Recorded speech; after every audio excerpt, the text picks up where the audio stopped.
Assalomu alaykum, hurmatli muxlis.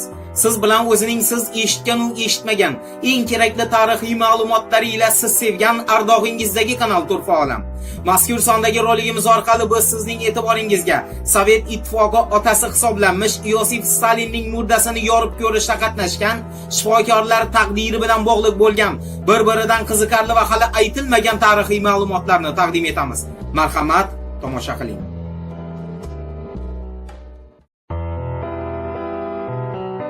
Yaqin o'tmish tarixdan sizu bizga ma'lumki, ittifoq otasi hisoblanmish Yosif Stalin 1953-yilning 5-mart kuni vafot etgan. Uning o'limidan keyin bu ham sir emas, Sovet ittifoqining qizil rangdagi taxtiravoni uchun bir necha yil o'sha davrdagi partiyaning oliy nasabli kishilari orasida qizg'in va ko'rinmas urush bo'lib o'tgan. Shunday bir davrda, aniqrog'i Stalinning o'limidan keyin NKVDning rahbari sanalgan Lavrentiy Beriyaning buyrug'iga asosan Yosif Stalin murdasi bir necha ittifoqning o'sha paytdagi ko'zga ko'ringan nomdor shifokor va jarrohlar tomonidan yorib ko'riladi va o'rganiladi. Bundan esa asosiy maqsad Stalinni haqiqatdan o'z ajali bilan ketdimi yoki u o'ldirilganmi degan savolga javob topish edi. Endi faktlarga yuzlanamiz.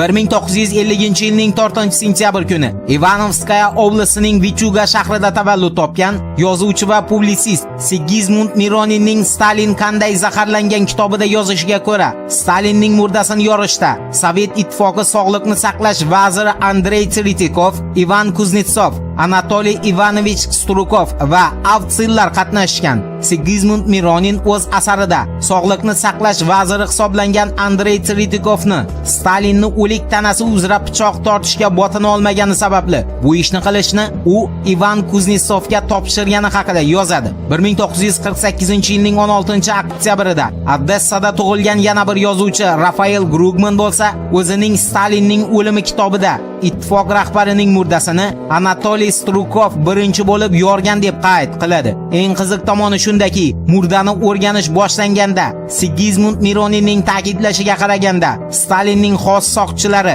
Xrustralyov va Gusarovlar barcha jarayonni o'z ko'zlari bilan kuzatib turishgan. Ularni murdani o'rganish xonasiga kimning buyrug'i bilan nima sababdan kiritilgani esa hozirgi kunga qadar sir tutilib kelinadi. Stalinning hayoti haqida qimmatli ma'lumotlarni yana bir rus adibasi 1949-yilning 19-may kuni Rostov-na-Donu shahrida dunyoga kelgan Yelena Prudnikovaning Stalin ikkinchi qotillik nomli asaridan ham olish mumkin.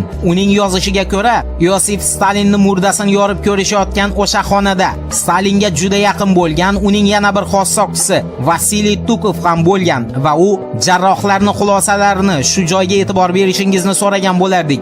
Jarrohlarning xulosalarini birinchi bo'lib o'qigan shaxs hisoblanadi. Endi jarrohlar tushunadigan qilib aytganda ekspertlar xulosasiga to'xtalsak, siyosatchi va taniqli yozuvchi Yuriy Ignatyevich Mukhin Stalinning murdasini o'rganish natijalari va xulosalari to'g'risida o'zining Stalinning va Beriyaning qotillari kitobida yetarlicha ma'lumot berib o'tgan.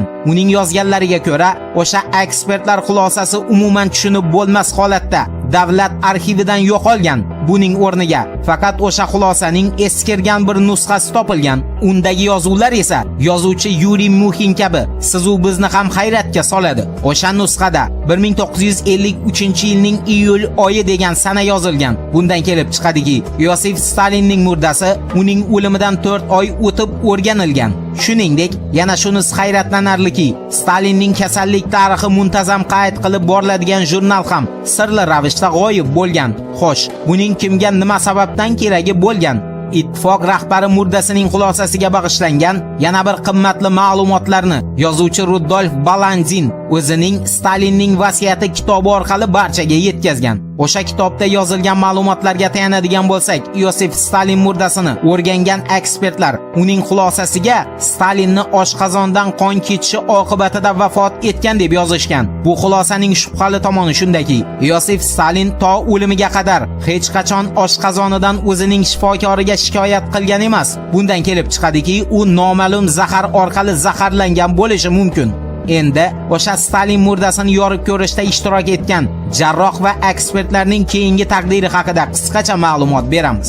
1908-yilning 23-oktyabr kuni Checheniston Respublikasida tug'ilgan yozuvchi va publitsist Abdurahmon Aftarxanovning shu voqea to'g'risidagi qaydlariga yuzlanadigan bo'lsak, Stalin murdasini yorishda qatnashgan barcha shifokor va jarrohlar o'zlarining bu ishi bilan o'zlari uchun bilmasdan o'lim hukmini o'qib qo'yishgan. Sababi ular eng katta sirni ochishgan va bu haqida qayerdadir gapirib qo'yishi mumkin deb ittifoqning o'sha davrdagi maxfiy xizmat tomonidan va NKVD tomonidan hamisha gumon ostida bo'lishgan. Shu boisdan ham Yosif Stalin murdasini o'rganishda qatnashgan Sovet ittifoqi sog'liqni saqlash vaziri Andrey Tritikov ko'p o'tmay ittifoq sanitar boshqarmasi rahbari Kuperin va murdani o'rganishda qatnashgan bir necha jarroh bilan birgalikda besabab hozirgi Rossiyaning Vorkuta shahridagi qamoqxonaga jo'natilgan.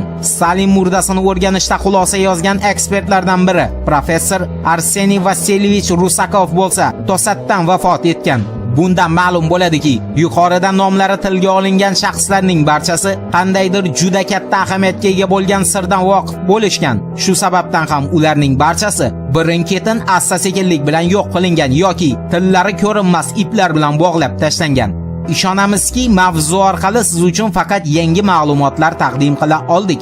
Turfa olamni kuzatishda davom eting. Siz umuman kutmagan tarixiy ma'lumotlar hali oldinda.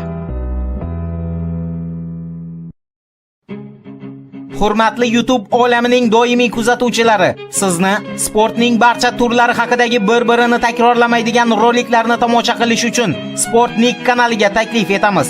Ushbu kanalda siz nafaqat sportning barcha turlari haqida ma'lumot olasiz, balki kundalik sport yangiliklari bilan ham tanishib borasiz. Kanalga obuna bo'ling, kanal manzilini har doimgiday rolik ostida qoldiramiz.